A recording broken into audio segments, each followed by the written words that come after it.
Hello, welcome to Lesson 2 of Software and Applications.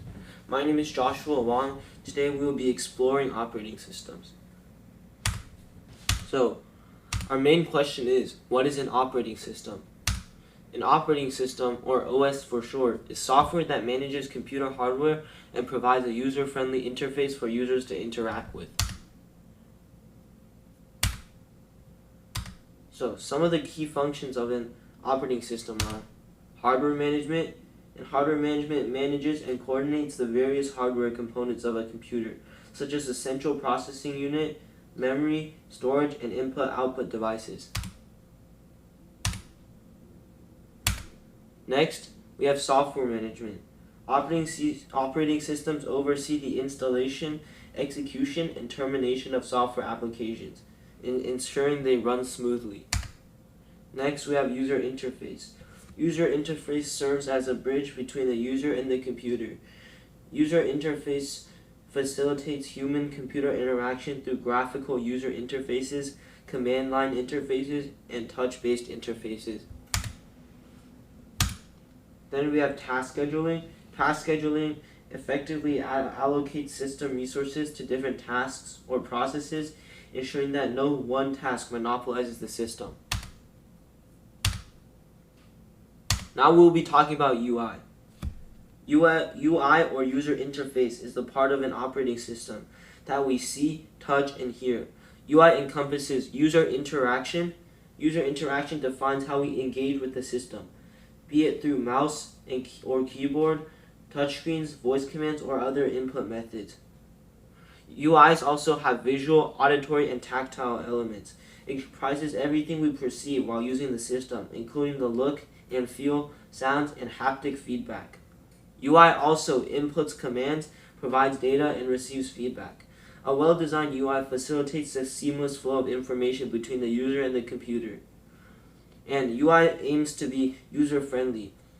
UI design aims to make digital experience as smooth and intuitive as possible, regardless of the user's technical expertise. And this is the user interface of a well-known operating system, Windows. And next we'll be talking about some popular operating systems. First we have Windows. Windows is a Microsoft product famous for its various versions, like Windows 10 and the recently introduced Windows 11. It boasts an efficient speed, a user-friendly UI, a vast range of software, comprehensive driver support, and the familiar file explorer. Next, we have Linux. Linux is a versatile and open source OS used in diverse applications, from servers to smartphones.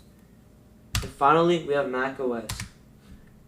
Mac OS was designed exclusively for Apple computers and offers a seamless and user-friendly experience.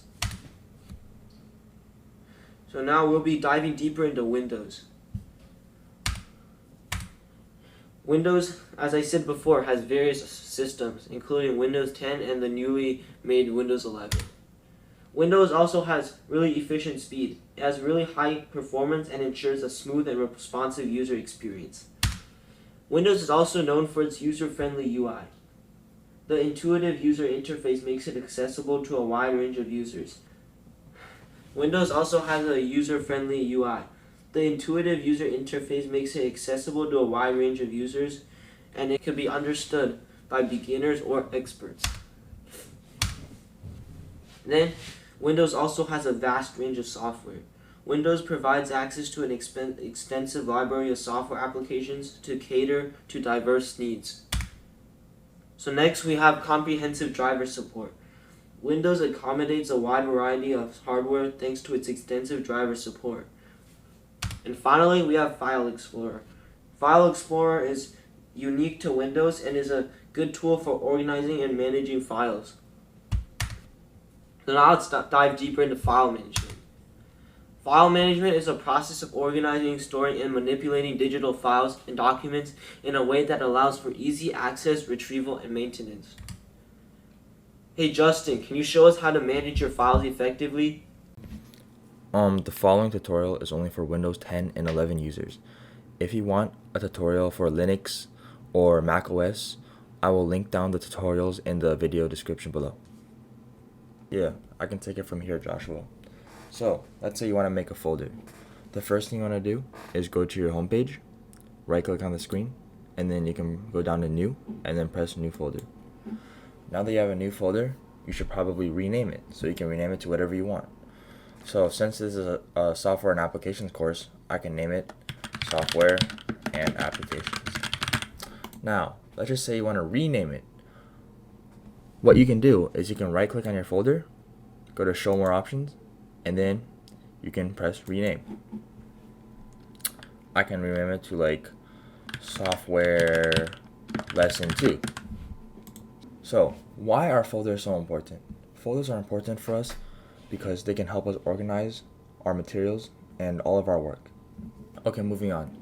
Let's say we want to put a file into our folder. How can we do that? So you want to hold on to your file, drag it, and then drop it into your folder like this.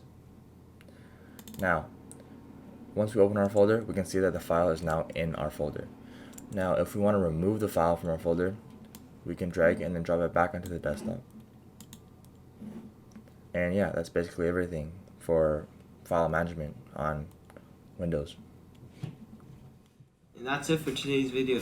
Thank you guys for watching lesson 2 of software and applications, and I hope you guys learned something about operating systems. This lesson's homework is to create a folder on your desktop to store your future software and application assignments. And please submit it in Google Classroom, and we will give you feedback.